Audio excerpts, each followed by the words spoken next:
अगर हम मंदिरों का सोना मिला दें, India has the highest gold reserves. पूरे इंडिया का सोना, पूरी दुनिया में सोना जितना, उससे ज्यादा इंडिया में सोना है। हिंदू मजहब को आए हुए तकरीबन 200 300 400 साल हुए हैं। इस्लाम को आए हुए ठीक है, जितने नहीं आप देखें, आप हिस्ट्री थोड़ा सा अगर जाने, ठीक है, तो सबसे पुराना जो मजहब है शायद ये हिंदुइज्म ही सबसे पुराना मजहब है। उनका अपने भगवान पे बहुत अच्छा पक्का कीदा है। हाँ, बिल्कुल। ये बहुत आपने वो मतलब ये क्या कहते हैं ना, बेनिफिट वाली बात बताई है कि हम लोग ईमान पे पुख्ता यकीन नहीं रखते, हम डगमगा जाते हैं। हाँ, तो जो है अपने उनका बहुत पक्का कीदा होता है। दुनिया के जो अमीर तरीन शख्सियात हैं, जो पर्सनैलिटीज़ हैं, उसमें टॉप 5 में इंडिया का आ जाता है। पाकिस्तान तालिबान को लाना चाहता था ताकि अफगानिस्तान में इंडिया का जो इन्फ्लुएंस है वो कम हो। इधर इमरान खान सड़कों पे हैं, उधर तालिबान ने बाढ़ भी उखाड़ दी है। इसका मतलब हमने खुद एक्सेप्ट कर लिया कि अजमल कसाब पाकिस्तान से। अफसोस की बात यह है कि उनके एक आर्मी जनरल ने अगले दिन ट्वीट किया कि वो मेक इस्लामाबाद और सेकंड कैपिटल। साबिक वज़ीर ख़जाना मिफ्ताह इस्माइल ने दावा किया है कि पाकिस्तान का डिफॉल्ट रिस्क खतरनाक हद तक पहुंच चुका है। और दूसरा उन्होंने कहा कि हमारे suicide bomber they are ready, तैयार बैठे हैं। और उसके बाद उन्होंने क्रिटिसाइज किया कि आपका वर्ड आप कायदे आजम मोहम्मद अली जिला को लिखते हैं, Quaid Azam is the it's title only is for profit.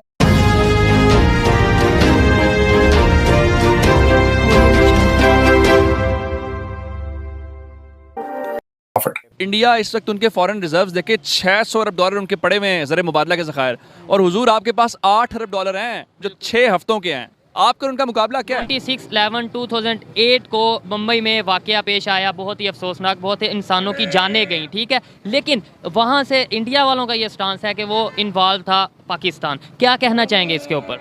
दुनिया में इतने सारे धमाके होते हैं, क्या हर दफ़ा ही मुसलमान का कसूर है कि वो धमाके करेगा? मुसलमान का नहीं, ज़्यादा पाकिस्तान की बात। पाकिस्तान में इस वजह से कहा जाता है कि ये मुसलमानों का एक मैशत बनाई गई कि ये मुसलमान का है। 9/11 पे किया गया, वहाँ भी मुसलमान, अमेरिका में तो नहीं ना हो सकता था। हर चीज़ वो खुद करे, हमें इल्ज़ाम दे। लेकिन इस तरह पिशावर पे अटैक हुआ, पिशावर पे अटैक पे भी हम उनको नहीं कह सकते थे, हमें पता था कि यहाँ के लोग हो सकते हैं या बाहर के हो सकते हैं। हमने तो किसी को वो तो तालिबान ने जिम्मेदारी एक्सेप्ट कर ली थी ना कि भाई वो हमने जो अटैक किया हमने किया है, ठीक है। अगर ये कहा जाए कि अजमल कसाब था जो 26/11 के वाक़े में पकड़ा गया, ठीक है, वो कहाँ से बिलोंग करता था? वो बेसिकली हो सकता है उनकी तरफ से बिलोंग करता हो। पाकिस्तान को तो वैसे ही सब लोग जो है वो बदनाम करने की कोशिश करें, बेसिकली मुसलमानों को बदनाम करने की कोशिश करें। वजह क्या है, ऐसी क्या हमने कर दिया कि हमें वो बदनाम करना चाहते? उसके मुखालिफ सारी इसी तरह उठेंगे ना। हिंदू मजहब को आए हुए तकरीबन 200 300 400 साल हुए हैं। इस्लाम को आए हुए ठीक है, जितने नहीं आप देखें, आप हिस्ट्री थोड़ा सा अगर जाने, ठीक है,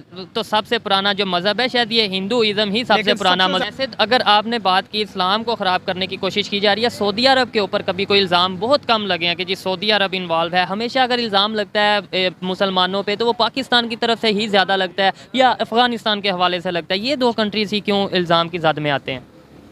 पड़ोसी है।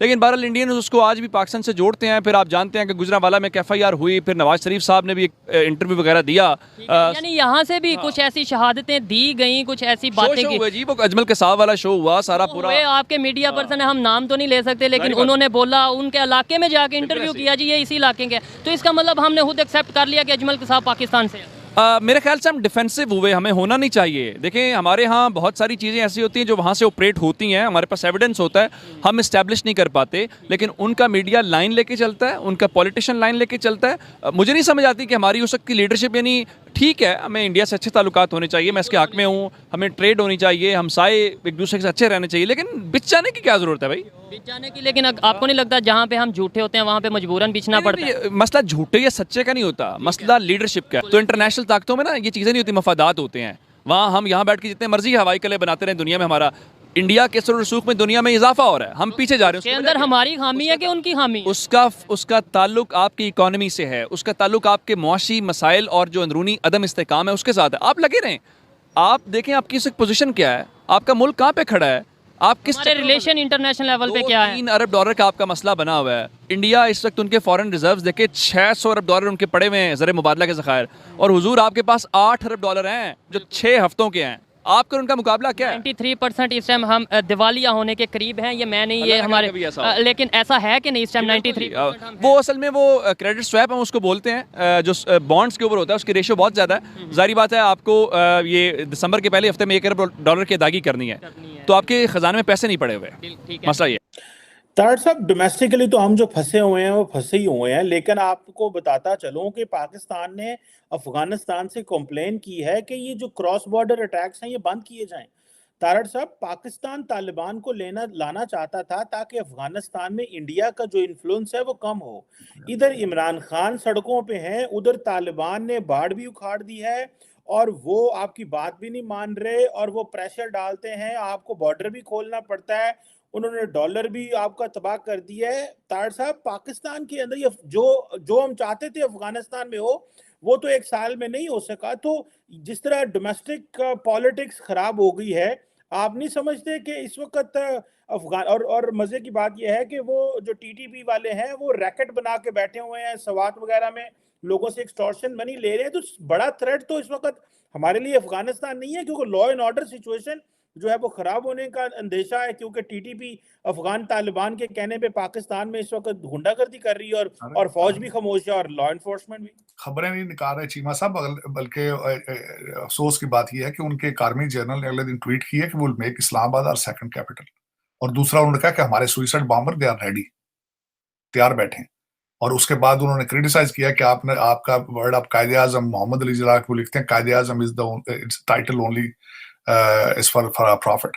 और दूसरा उसमें मैं बताऊंगा ये कि वो आपके साथ किस तरह रह सकते हैं। भारत उनको फाइनेंशियली सपोर्ट करता है, भारत उनको फाइनेंशियली सपोर्ट करता है। और वो क्या कहते हैं उनके आर्मी जनरल, वो कहते हैं आप अमेरिका है, आप उससे पैसे लेते हैं, हम इंडिया से पैसे लेते हैं, क्या फर्क पड़ता है? आप अमेरिका से पैसे लेके हमें मारते हैं, हम इंडिया से पैसे लेके आपको मारते हैं।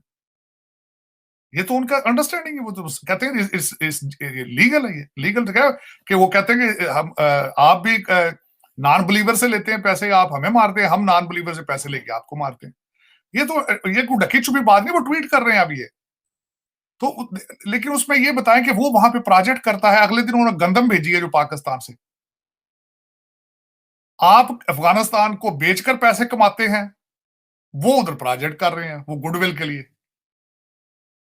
उनकी पुलिस को ट्रेनिंग वो देते हैं, उनकी असेंबली की बिल्डिंग उन्होंने बनाई है। फर्क है, यस, बहुत फर्क है। तो उस दर हकीकत बात यह है कि हमारी कोई एक गलती